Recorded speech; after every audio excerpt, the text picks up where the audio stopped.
சின்னதொரு சோற்றைதானே சிற்றெரும்பு கூடியே தன்னுடைய வீட்டை நோக்கி கொண்டு போகுமே.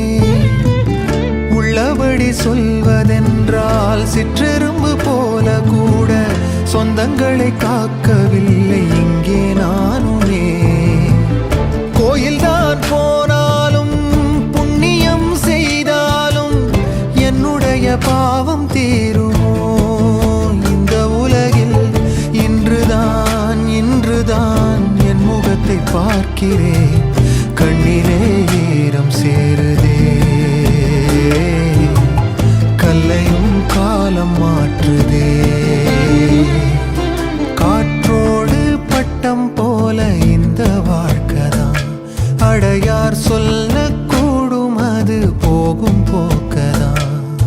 கண்ணால் காண்பது இங்கு பொய்யாய் மாறுமா? எங்கோ போனது